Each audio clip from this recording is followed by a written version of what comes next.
आपण कुठून आलात? दोन भाऊ एकत्र आले, कसा पाहता आपण? आता खूप आज तर आनंदाची बातम्या आहे आणि आनंदाचा दिवस आहे आज संपूर्ण महाराष्ट्राचा, संपूर्ण मराठी भाषांसाठी.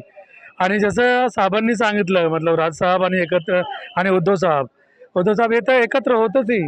पण असं जसं त्यांनी सांगितलं की BJP असं मनसा आहे की मतलब फूट डालो आणि राज्य करा, त्यांचं असं आहे. आणि राज साहेब लहान बंधू आणि उद्धव साहेब मोठे बंधू, तसं ते सगळं त्यांचं. आणि समोर येणाऱ्या दिवसमध्ये समोर प्रत्येक सोबत राहणार आहे आणि मराठी माणसासाठी, मराठी भाषांसाठी ते सदैव आवाज उठवणार आहे. आणि याच्यामध्ये कसं की हिंदीसाठी काही विरोध नाही आहे, किंवा मी सुद्धा हिंदी भाषी माणूस, मी हिंदी भाषू आहे. यांचं म्हणणं कसं आहे की तुम्ही जसं 1 ते 5 मध्ये जे लहान मुलं बाळा जे शिकायला आहे, ते आपलं जी मातृभाषा आहे, जे महाराष्ट्रामध्ये जे मातृभाषा आहे, ते तुम्ही त्याच्यावरती तुम्ही आणि ते जे हिंदी भाषा आहे तुम्ही ते मतलब वैकल्पिक ठेवा ना. कसं तुम्ही त्याच्यामध्ये तुम्ही सक्तीकरण करताय. फक्त हे BJPची राजनीती आहे. राजनीती कसं आहे, त्यांचा फूट डालो आणि राज्य करा. पण ते आता सहन करून घेणार नाही. मी स्वतः राज्य संघटक शिवसेना, मी उत्तर भारतीय, मी डॉक्टर संतोष पांडे, मी स्वतः उत्तर प्रदेशवरून आहे. आणि मला इथे मोठ्या पदावर दिलेलं आहे राज्य संघटक. आणि माझे आजोबा होते तेव्हा जेव्हा मोरारजी देसाई पंतप्रधान होते, तो पण गुजरातचे होते. आता नरेंद्र मोदी माझ्या बंगला बोरीवली वेस्टमध्ये त्यांचा शेजारी होता. आणि तेव्हा पण माझे आजोबा त्यांचा विरोध केला होता की बाबा महाराष्ट्राला तुम्ही इथे मतलब मराठी माणसाला तुम्ही हे फोडायचं काम करू नका. तोच काम जो आता तो मतलब संपूर्ण सौराष्ट्र होता, तर त्याच्यापैकी महाराष्ट्र काढून त्या गुजरातमध्ये, तर तोच काम आता नरेंद्र मोदी पंतप्रधान जे आहे ते करत आहे. आणि ते पण आम्ही सहन करून घेणार नाही. किंवा आम्ही इथे मराठी आहे आणि इथे आज नाही, कमी कमी आम्हाला 70-80 वर्ष झालं इथे. जेव्हा मोरारजी देसाई आणि माझे आजोबाने तेव्हा पण सांगितलं होतं आम्ही तुमच्या बरोबर आहे, आम्ही हिंदुत्व बरोबर आहे आणि आम्ही भारतचा बरोबर आहे. पण तुम्ही महाराष्ट्राला अगर तुम्ही काय तुम्ही क्षती पोहोचणार आहे, तेव्हा आम्ही सहन करून घेणार नाही आम्ही. दोघांचं अतिशय चांगलं होतं आणि अतिशय आवडणं भाषण होतं आणि आम्हाला प्रेरणादायक भाषण होतं. आणि राज साहेब असं आणि उद्धव साहेब नेहमीच महाराष्ट्राच्या माणसासाठी, भल्यासाठी उभे राहतं, आहे की नाही. मराठी माणसाचं जे प्रेम आहे, म्हणजे मराठी याच्यामध्ये दोघांच्या भाषेवरती दोघांचं प्रभुत्व आहे. मराठी ही आमची मायबोली आहे आणि महाराष्ट्रामध्ये मराठी चाललीच पाहिजे. आणि म्हणूनच आजचं घोषवाक्य होतं की आवाज मराठीचा, झालो खरेच धन्य, ऐकतो मराठी, अशी ही घोषवाक्य होतं. आज जी दोन्ही पक्ष, शिवसेना उद्धव बाळासाहेब ठाकरे आणि मनसे महाराष्ट्र वितरक सेना, या दोन्ही पक्षांनी मिळून जी काय एकजुटीने आज जी विजयी मेळावा झाला, त्याला सर्व शिवसैनिक असो किंवा मनसैनिक असो, एक प्रकारचं त्यांना हे विजयी वातावरण आणि एक सोहळा, म्हणजे आज दिवाळी दसरा जसा सोहळा असतो तसा आज हा सोहळा साजरा करण्यात आला. मोठ्या प्रमाणामध्ये सगळ्यांची एकमत झालं आहे. दोघा भावांनी, उद्धव साहेब असो किंवा राजसाहेब असो, त्यांनी जी त्यांचं भाषणं केली त्याच्यामध्ये एक मराठी माणसाला एक म्हणजे वेगळ्या प्रकारची ऊर्जा तयार झाली. आणि याच्यापुढे सगळी मराठी माणसं ज्या वेळेला एकत्र येतील आणि महाराष्ट्राचा एक इतिहास नवा घडेल, ह्या प्रकारचं आम्हाला सगळ्यांना सांगायचं आहे.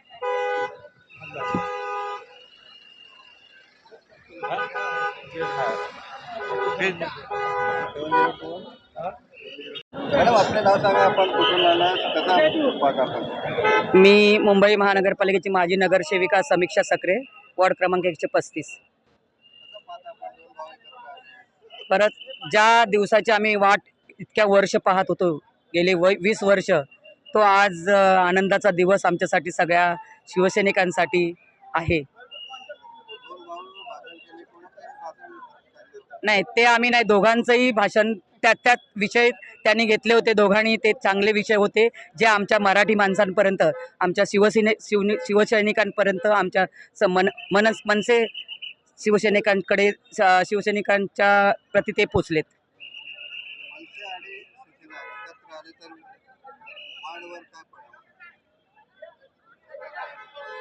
कारण मुंबई महानगरपालिका ही मराठी माणसांची आहे आणि मराठींची एकजुटी आजच्या या कार्यक्रमाने दाखवून दिली आहे. त्याच्यामुळे आपणच ठरवावं की मुंबई महानगरपालिकेवर कोणाची सत्ता येईल. आमचीच, ठाकरेंचीच सत्ता मुंबई महानगरपालिकेवर नक्कीच येईल. कारण मराठी माणूस हा कधीही तडजोड करणार नाही आणि एकी त्यांची ही कायमची राहील हा आजच्या या कार्यक्रमाच्या दरम्यान आम्हाला संदेश चांगला दिला आहे.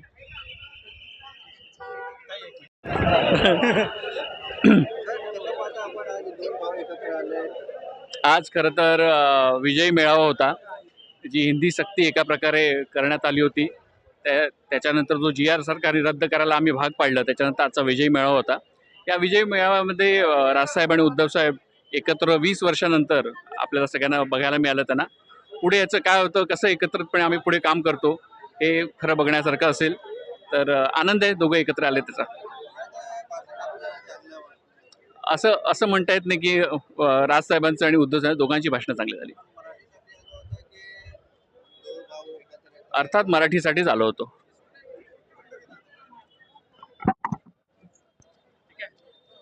धन्यवाद.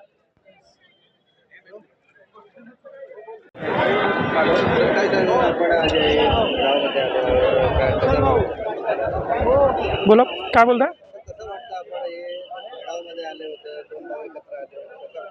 नक्कीच दोन भाऊ एकत्र आले म्हणजे मराठी माणूस एकत्र आलेला आहे आणि त्या जल्लोषासाठी मराठी एकत्मता टिकावी यासाठी संपूर्ण महाराष्ट्राचा मराठी कदाचित आजच्या दिवसापासून एक झालेला आहे असं म्हणायला काही हरकत नाही.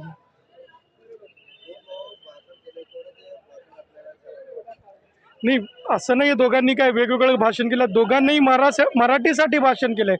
त्यामुळे मराठी माणसाचं आणि दोघांचंही भाषण आम्हाला खूप चांगलं वाटलं आणि नक्कीच प्रेरणादायी, महाराष्ट्राला हे प्रेरणादायी असेल, मराठी माणसाला प्रेरणादायी असेल.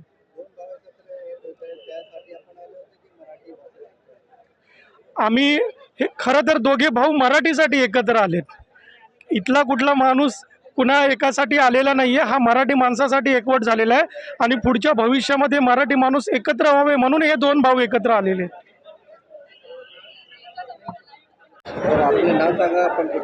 मी गजानन गीते, मी महाराष्ट्र नवनिर्माण सेना जालना जिल्ह्याचा अध्यक्ष आहे.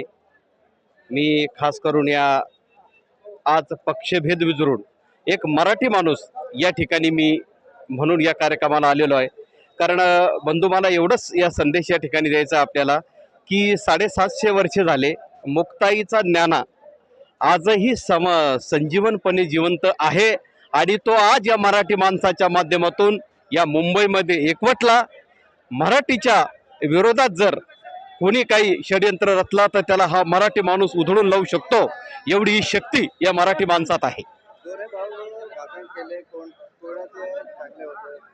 भाषण आज दोघांचेही विचार चांगले होते आणि हा महाराष्ट्राने सगळ्या दोन्ही भावंडांचे विचार घेऊन आणि यामध्ये मी सर्व जे पक्षी लोकांनी, अभिनेत्यांनी, या चित्रपटाच्या सर्व जे असतील त्या लोकांनी या मराठी भाषे आणि या आंदोलनाला आणि आजच्या सभेला पाठिंबा दिला, त्याबद्दल मी त्यांचं शतशः आभार मानतो. हे बघा, पहिलं तर आम्ही मराठीसाठी आलो होतो आणि दुसरी भूमिका म्हणजे ताकाला जायचं आणि भांडं लपवायचं नाही, या दोघा भावंडांनी एकत्र यायला पाहिजे आणि राहावं अशी आमची सदिच्छा आहे.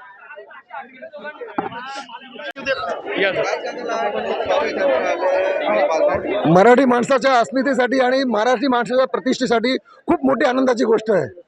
खूप आज भरपूर प्रतीक्षेनंतर आज हे दोन बंधू एकत्र आल्यानंतर इतकं समाधानी झालेले आहेत सगळे मराठी माणूस.